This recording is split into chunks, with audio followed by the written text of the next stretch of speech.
everybody. This is John Pielli. I'm here to do my 30-1 MLB countdown previews brought to you by the Pass Ball Show and johnpielli.com. For those of you that have followed the series, which I started in the year of 2012, I go through the over-unders and projected win-loss records when it comes to all 30 of the MLB teams as we get set for the upcoming season. I come up based off of projections and different things and studying the rosters and the projections and what I think that is best for the team or what the team looks like. I rank them from 1 to 30, and then I count down from 30 to 1, from the worst all the way to the first. And obviously, if you see the helmet I'm wearing and you know this is the first of my 30 MLB previews, you know that I'm going to be talking about the Oakland Athletics, and I have them projected to be the worst team in Major League Baseball this year. A once proud franchise, which has won the World Series more than every team except for two. Only the Cardinals and Yankees have won more World Series championships. The A's winning in 1910, 1911, 1913, 1929, and 30 in Philadelphia with the legendary pioneer Connie Mack. Of course, winning the 3 consecutive World Series championships in Oakland in 1972, 1973, 1974. And that great team led by the Bash brothers and Dave Stewart and Dennis Eckersley won a World Series in 1989. They lost the World Series in 1905, 1914, and then they lost the World Series in 1931 to the Cardinals, and in 1988 and 1990 to the Dodgers and the Reds, respectively.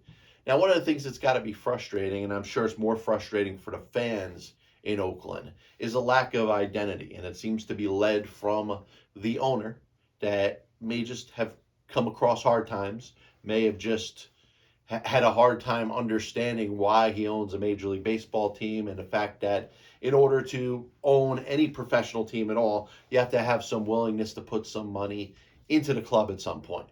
And the A's have maxed themselves out over the last 20 or so years, from the Moneyball years of Billy Beane, but also some very well-run seasons led by Beane and manager Bob Melvin over a series of years, where they got the most out of players. And in a league where a lot of teams weren't given their all, the A's were putting up some winning seasons. Unfortunately, that's come to an end here, as I guess it could be worded to the fans that they're going through a rebuild, and they wouldn't be the first team to do that. So it's not just an athletics thing, but at some point it's got to be looked at it as, is this in the city that they're in, from the ownership they have, is this something that's going to be sustainable going forward to have a Major League Baseball team over here? Because it really isn't fair to the fans. And if this is just a simple rebuild, hey, 3-4 years, we're going to build it back up, well, you wonder how the stars of tomorrow are going to be able to be part of this team. You've seen it with other organizations, which we'll get into when it comes to the rest of the countdown previews.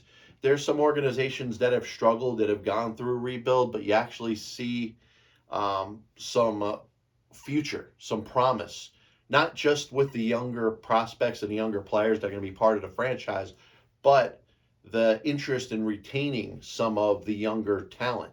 And we'll talk about that, obviously, with future teams. But the one thing that stands out for the Oakland Athletics is that they're rebuilding. They're looking to bring in some younger players, and I do think there's going to be some promise for some of the younger prospects as they come up perhaps later in the season. Now, they made a trade with the Atlanta Braves, dealing all-star catcher Sean Murphy. They got themselves some young talent back. They made a couple deals with the Yankees. They made, obviously, a deal last year with the Braves when they dealt Matt Olson. So this is a team that, whatever talents seem to be towards the forefront, whatever potential all-stars they had, they've moved on for younger players. Now, they did make a wise trade, which I thought, trading A.J. Puck, the reliever, one-time first-round draft pick, to the Miami Marlins to get J.J. Bleday, who was a top 5, top 6, top 4 pick not that long ago. And he's going to get a chance to play every day in the outfield. And I think if you're going to center him around Ramon Laureano, free agent acquisition, Jesus Aguilar, Christian Pache, Shea Langoliers, and a couple others, hopefully they'll be able to score a couple runs. Unfortunately, this isn't the Bash Brothers of 1988 through 1990. This isn't Jimmy Fox and Mickey Cochran of the late 20s and early 30s. This is not Reggie Jackson with Sal Bando and Joe Rudy and Burt Campaneris of the 1970s. It's understood that the A's will probably have a hard time scoring runs, and the best chance for them to maybe steal a couple games, maybe win a little more than expected, would be to get some very good performances when it comes to their starting pitching. Now, Nick Blackburn was an all-star last season. They acquired a couple players from the Yankees, whether it's James Caprillion, J.P. Sears, Ken Waldachuk, who I think are all going to be impactful and will probably get their chances to make the 25 to 30 starts, wherever they are in regards to their young build-up and progression. Kyle Muller came over in the Sean Murphy trade. I think it's going to be very important to see where he fits in the rotation. And then you look at their free agent acquisition of, and hold on, let me just make sure I got the guy's name right. Be nice if I was freaking prepared. Shintaro Fujinami, who I think is going to potentially have an opportunity to win a spot in the rotation. He was signed as a free agent, of course, from Japan. And one of the things the A's are going to be doing is I think they're going to try to max out a Blackburn, a Fujinami, perhaps a Trevor May, who they signed as a free agent to possibly be their closer. Drew Rucinski came over from, I believe it was the KBO. He had a couple of good years there. I think they are looking to, whether it's in the bullpen or in a rotation. The good thing about playing for Oakland right now is if you could play, you're going to get an opportunity. And whether it's Fujinami, whether it's Rucinski, whether it's Trevor May as a closer, I think they're going to get a good chance to show themselves. And if they can pitch well, number one, the chances of the Athletics competing and playing and performing better than expected go up, but also it increases their value on the trade market. I wouldn't be surprised if Trevor May was traded. I wouldn't be surprised if Jesus Aguilar was traded. I do think at some point you got to build your team around some players.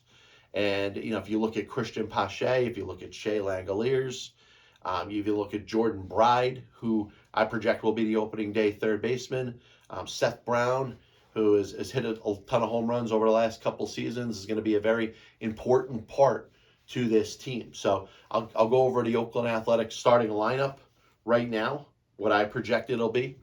Pache will be leading off playing center field, with Tony Kemp playing second base, batting second.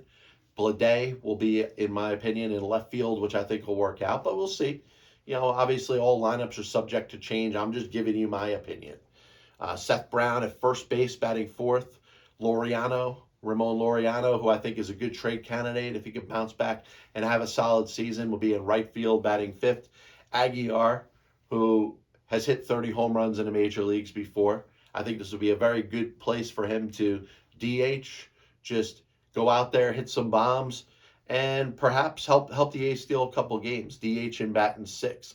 Langoliers will get his full chance now with Sean Murphy in Atlanta, batting seventh, catching. Jordan Bride, with also veteran Jace Peterson, will batting eighth, playing third base. And then Aldemus Diaz, the former Houston Astro, playing shortstop and batting ninth. Manny Pena, who came over from the Brewers in the Murphy trade with the Braves and Milwaukee, will be getting a good chance to catch. Langoliers will do a little DHing. Aguilar will play a little first base. Diaz may play a little second base. Kemp may play a little left field. So one of the things that the Athletics have is a little bit of versatility to be able to move some of the players around based off of matchups and stuff like that. Domingo Garcia, who I think is going to get a little bit of a chance to get some playing time, either in the infield. I'm sorry, Dermis Garcia. I apologize. I got the name confused. But Dermis Garcia, I think, will be getting a chance to play a little third base, perhaps a little bit of outfield. And like I said, the A's will be able to move a lot of their players around based off of matchups. Blackburn, Caprillion, Sears, Muller, Waldichuk with Fujinami as a big wild card there. Rusinski, another wild card. Both of those guys could break the opening day rotation. Outside of that, they're going to be on a major league roster. Perhaps long relief, short relief, whatever works out for Mark Kotsay and his staff. Trevor May, I think, is going to get the best chance or the most chance to be a closer. Something that he really hasn't had a chance to do in baseball. He's been a good setup man for a while. Last couple of years with the Mets, prior to that with the Minnesota Twins. Danny Jimenez, according to MLB.com, is projected to be their closer. He has a chance perhaps with a good season to make the All-Star team. Domingo Acevedo, Zach Jackson, Kirby Snead, and Austin Pruitt's back with the Oakland Athletics. And like I said, the before-mentioned Rusinski and Fujinami.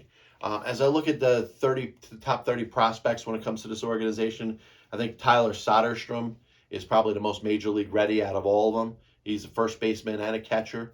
I could see him kind of doing what some of the other players are doing as far as playing multiple positions. And maybe that's one of the best formulas to keep everybody fresh with this franchise. Waldichuk and Muller, who are in their top 5 in regards to their top 30 prospects, I believe are going to make the team's rotation. Zach Giloff, second baseman and third baseman, I think will make his major league debut this year. Esteury Ruiz and Jordan Diaz, an outfielder and a corner infielder, respectively. The good thing, if you're the Oakland Athletics, you got room for players to earn their way, and I think it's something that's very valuable to think about if you're looking to make it to the major leagues. If you're looking to come up from the minors and be a legitimate prospect, getting a chance to get some at-bats and prove yourself, this is a good organization to do that. As I'm looking through the minor league non-roster invitees, it's a lot of prospects. Guys like Soderstrom, the before-mentioned, Giloff, Max Muncy, who's probably a couple years away. Former Yankees infielder Tyler Wade will have a good chance of making this roster. Dalton Jeffries, who at one point was pitching pretty well for the Athletics, will get another shot. Former Mets prospect and top draft pick JT Ginn, who was acquired in a Chris Bassett trade, will also be in camp for the team. So from a perspective standpoint, with all due respect meant to the Oakland Athletics fans, I believe that this fan base deserves better. And unfortunately, they're not going to see that this year. This is going to be a tough year. Tough year for Mark Kotsay in his second year as a major league manager, but a good chance for him to kind of get his feet dirty. Maybe try to do a little more with less. Maybe it's time for some young players like Pache and Langoliers to kind of take their step. Blade got a good opportunity to play with the Marlins last year. Maybe he was up a little early. Maybe this is a good chance, in a different organization where he's going to be a starter right away, for him to become that star that the Marlins thought he was when they took him early in a draft just a couple of years ago. I look at the Athletics, and I got him with a 58-104 record. And that'll be obviously last place in the American League West Division. Hopefully things get a little better last year. Once again, this is John Pielli of the Pass Ball Show. 30-1 MLB Countdown Previews brought to you throughout the rest of the projections. 29 more to go. It's only going to be better from here. God bless you, and as always, I'll see you on the other side.